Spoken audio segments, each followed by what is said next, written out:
Tamil Nadu new 7 star அனைத்து வாகன ஓட்டுநர்கள் நலச்சங்கம் மாநில தலைவர் பொன் சரவணன் அவர்களது மகள் எஸ். பூம்பொழில் பொன் சரவணன்.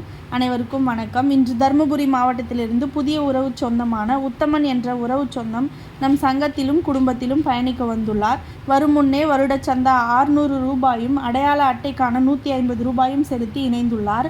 அவரை அறிமுகம் செய்து வைத்த அறிமுக நாயகர்கள் மாவட்ட துணை ஒருங்கிணைப்பாளர் ராஜீவ்காந்தி அண்ணன் அவர்களும் மாவட்ட தலைவர் கோவிந்தராஜ் அண்ணன் அவர்களும் இருவரும் இணைந்து அறிமுகம் செய்து வைத்தமைக்கு மனமார்ந்த நன்றிகள். கரூர் மாவட்டத்தில் செயலாளர் சண்முகம் சித்தப்பா அவர்களும் திருப்பூர் மாவட்ட துணைத் தலைவர் செல்லமுத்து சித்தப்பா அவர்களும் இருவரும் நேரில் சந்தித்து ஒரு தேநீர் அருந்திவிட்டு புகைப்படம் எடுத்து தளத்தில் பதிவிட்டு கொடுத்தமைக்கு மனமார்ந்த நன்றிகள். தமிழ்நாடு நியூ 7 ஸ்டார் அனைத்து வாகன ஓட்டுநர்கள் நலச்சங்கம் சார்பாக இன்று நடைபெற்ற அனைத்து நிகழ்ச்சிகளுக்கும் வாழ்த்துக்கள். இன்று தளத்தில் குரல் பதிவிட்டு கொடுத்த உறவுகளுக்கும் பணிசுமை காரணமாக குரல் பதிவிட முடியாமல் இருந்த உறவுகளுக்கும் மனமார்ந்த நன்றிகள். இப்படிக்கு உங்கள் அன்பின் சேவகன் மாநில தலைவர் பொன் சரவணன், எஸ். பூம்பொழில் பொன் சரவணன், எஸ். அறிவுமதி, பேரப்பிள்ளைகள் மைத்ரேயன், சிவநிதியன். மீண்டும் ஒரு வணக்கம். நன்றி உறவு சொந்தங்களே.